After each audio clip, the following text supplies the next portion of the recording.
cave before and knows a thing or two about caves? You guys? Anyone else? Stalactites. Stalactites, very good. And these ones? Stalagmites. Stalagmites, perfect. So we've got our stalactites and our stalagmites. The easy way to remember it is stalactites hold on tight to the ceiling, and stalagmites might reach the ceiling one day. A nice, easy way. And then do you remember what these are called?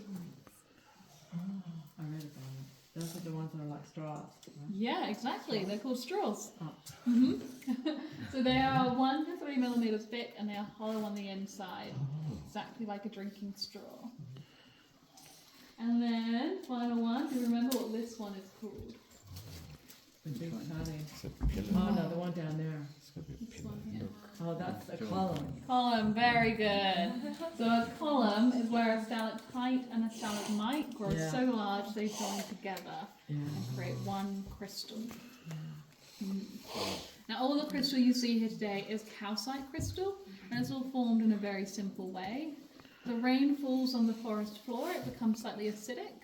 It will then work its way through the 62 metres of limestone above us, picking up different minerals along the way. It will breach the ceiling of the cave, travel down the centre of the straw, and then form a little bubble at the base. That bubble will release a gas called CO2 until eventually it pops, leaving behind a little ring of crystal. It's very similar to when we're doing the washing up, and there's a little soap bubble that forms on the drying board. If you pop the little soap bubble, it leaves behind a little ring of soap. It's like that, but just built up over time. Now the average straw takes about 100 years to grow 1 centimetre. When the straw becomes blocked or the rain droplets start travelling down the outside of the straw, that's when we get our stalactites forming. And the difference between the stalactites is when the rain droplets hold on at the bottom. Quite often another rain droplet will come along, knock the first one off its place, it'll fall down to the ground and start forming a stalagmite growing up.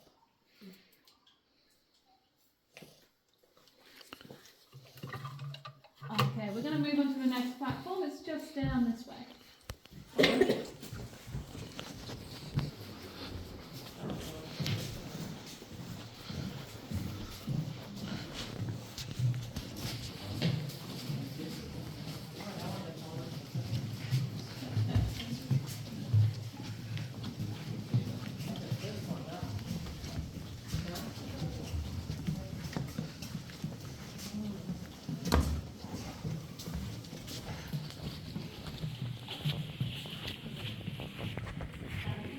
Things about Lake Cave is the lake, and from this lake we get some pretty incredible reflections up on the ceiling.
So this here is a suspended table.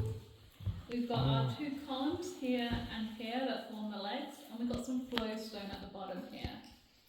Now flowstone is when the rain has flowed out over what used to be the limestone floor, depositing a little bit of crystal as it goes. And when it first was created, there was no water in the cave, but then the water has come through from the back of the cave all the way down to Ponto's Beach, out that way, and it's dissolved away the limestone, leaving the calcite crystal, making it float above the water.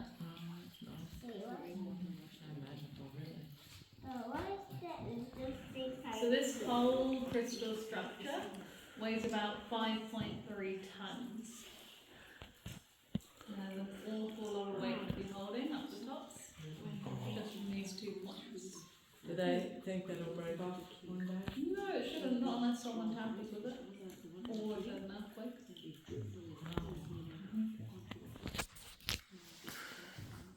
If you have a look behind me, where I was stood when the water came through, it dissolved away the limestone floor and shifted the entire thing, causing it to snap in two. We do have some straws growing on the top one, so we do have evidence of regrowth happening. And if you come back in a couple thousand years, it'll probably be connected again, which is quite exciting to think about. And right next to it, we have one of those solution pipes I was talking about earlier.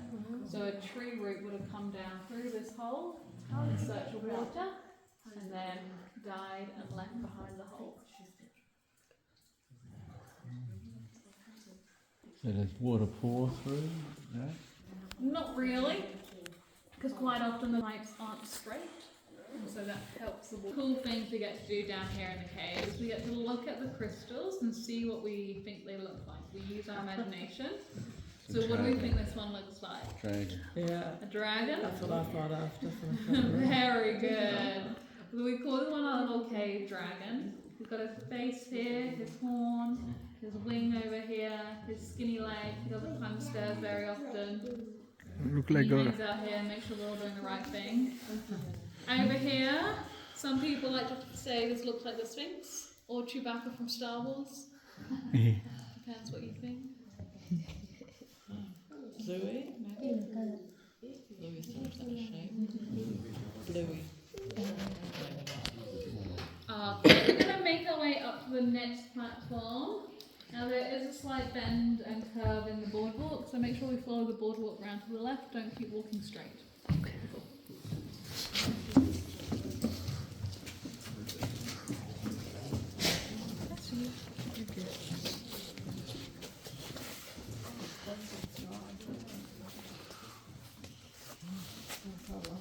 This is our shower of straws. We have so many in this one little area, and in the bottom of each one there is a little water droplet waiting to form crystal. Now there is one straw in particular that I want to bring your attention to, and that's this one right here. It can sometimes be easier to see without the torch, oh my gosh, but it has a little black mark on it. Oh yeah, I can see that. So this straw was actually burnt by a previous guide about 75 years ago.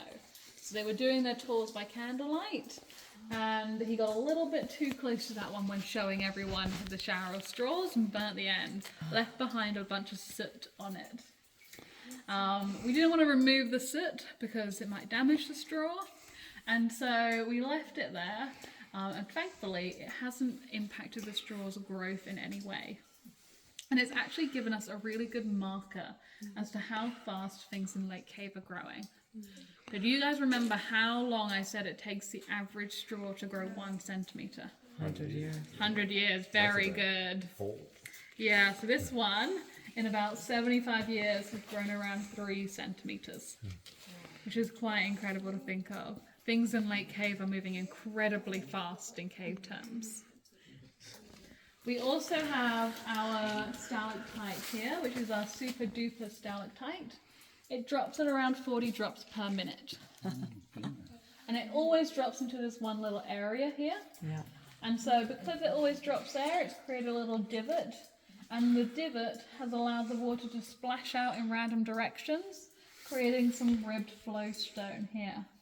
It looks a bit like a brain, or noodles if you're hungry. And next door to it, pond with some crystal pearls inside. These are really beautiful. So, we do have one of our permanent residents here at Lake Cave. This little fly came in on one of our backs, sat down for a rest, got stuck, and is now calcified to the crystal. He's not going anywhere. Oh, that's funny. Through the 62 metres of limestone that is above our heads. It takes 10 months to do so, so what month been from? So it's quite impressive to think about all that water coming through.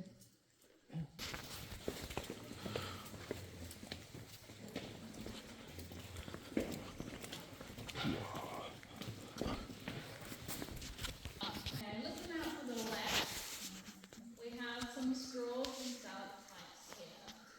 These ones are really interesting because they've got a bit of colour to them, they're a bit orange. The reason for this colour is because of the tannins in the leaves on the forest floor. So when it rains, the rain droplets collect those tannins and then deposit them into their crystals as they come through into the caves. It's all these beautiful colours. If you've been to Jewel Cave or Mammoth Cave, or you're planning on going, you'll see some beautiful crystals at the back which are all red. And they're well worth going and having a look at, and the tannins above those crystals.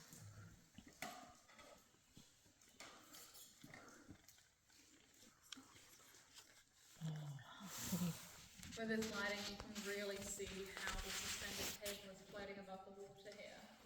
Oh, wow. That's so cool.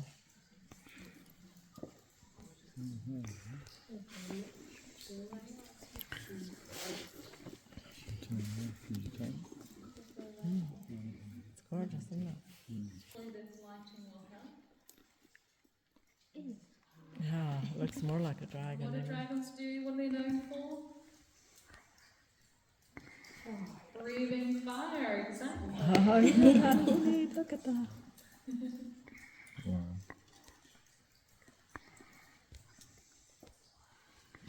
Oh, beautiful. Candle with them to help guide their way.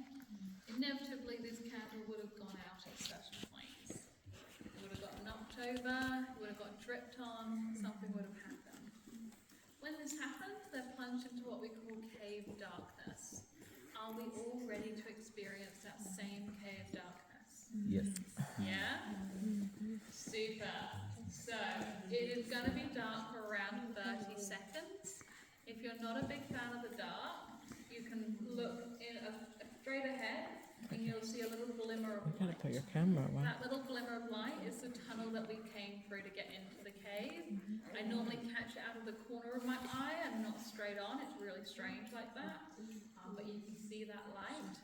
For this to work, I need everybody to put your phones away, turn off any cameras, cover up any smartwatches that might give off a little bit of light.